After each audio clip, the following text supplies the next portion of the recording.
Monsieur Bardella parle beaucoup, mais Monsieur Retailleau, lui, il agit, déclare Patrick Stefanini. Mais qui est donc ce monsieur? Eh bien, c'est le conseiller spécial, le représentant spécial même sur l'immigration du ministre de l'Intérieur. Et il était l'invité du journal de BFM dans lequel il a fait une petite déclaration où il a dit ses 4 vérités à monsieur Bardella et s'est étendu un peu sur cette sombre histoire.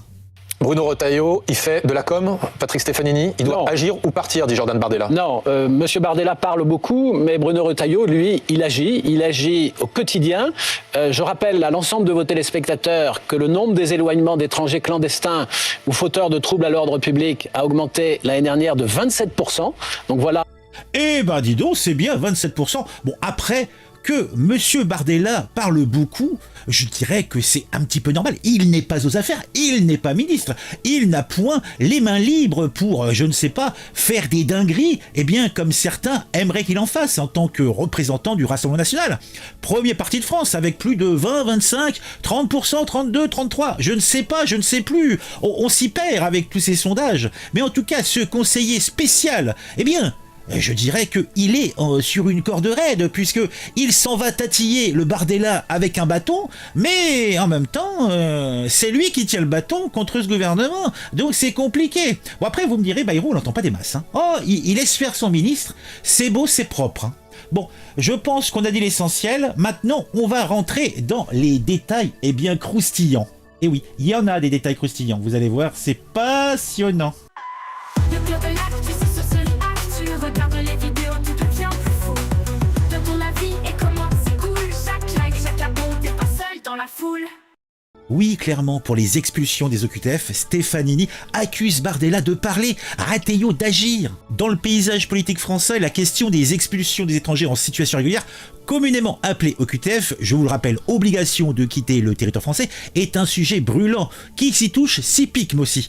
Patrick Stefanini, représentant spécial sur l'immigration, a récemment pointé du doigt Jordan Bardella, le cuistre l'accusant de parler beaucoup, mais d'agir peu, tandis qu'il loue l'efficacité de Bruno Retailleau, le ministre de l'Intérieur, dans la mise en œuvre des expulsions. Cette déclaration intervenait dans un contexte où la France cherche à renforcer sa politique migratoire marquée par des défis juridiques et éthiques. Mon Dieu, l'éthique. Alors, un petit point de vue historique là-dessus, on peut se rappeler que la gestion des migrations en France a toujours été un sujet embêtant. Tout cela oscillant entre ouverture et fermeture des frontières, souvent les besoins.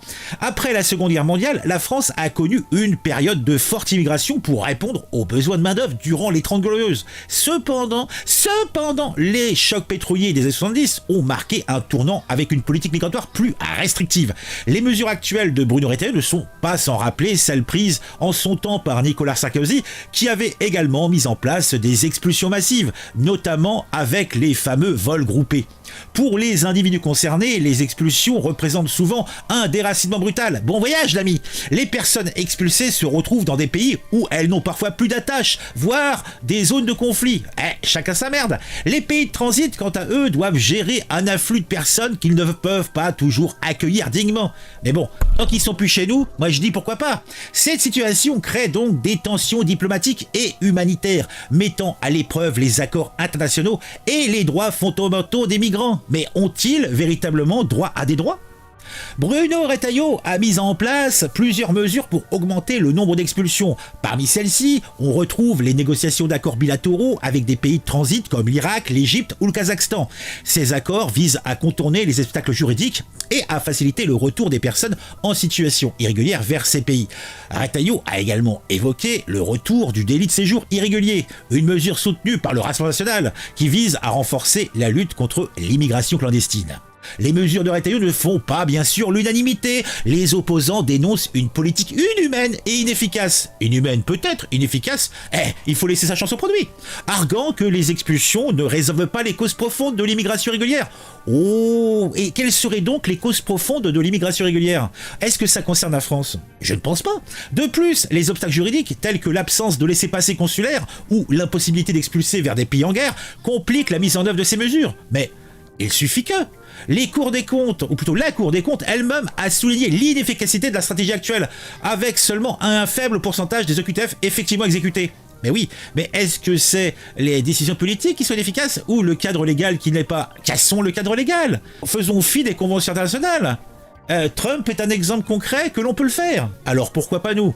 La politique d'expulsion des OQTF menée par Bruno Retailleau, bien que controversée, s'inscrit dans une volonté de maîtriser l'immigration irrégulière qui est demandée par le peuple français, quelle que soit son origine, quelle que soit son ethnie. On en a marre. Cependant, les défis juridiques et éthiques restent de taille et les critiques ne manquent pas. Ah, les gauchos, les perdreaux, les pépitos, oh, ils ouvrent leur gueule. Maudit gaucho! Il apparaît au final clair que la question migratoire nécessite peut-être une approche équilibrée, prenant en compte peut-être à la fois impératifs de sécurité et droits des individus, même si franchement, réellement, en toute honnêteté, on s'en bat les steaks. Dans cette danse politique où les discours se heurtent aux réalités de terrain, il est bon de se rappeler que la gestion d'immigration ne se résume pas quand même à des chiffres et à des quotas. Elle touche des vies humaines, des destins, et elle nécessite une dose de compassion et de pragmatisme. À l'image peut-être de ce qui s'est fait il y a quelques années. Mais là, on est dans une saturation totale du système. Cela a des conséquences pour les natifs, pour les Français.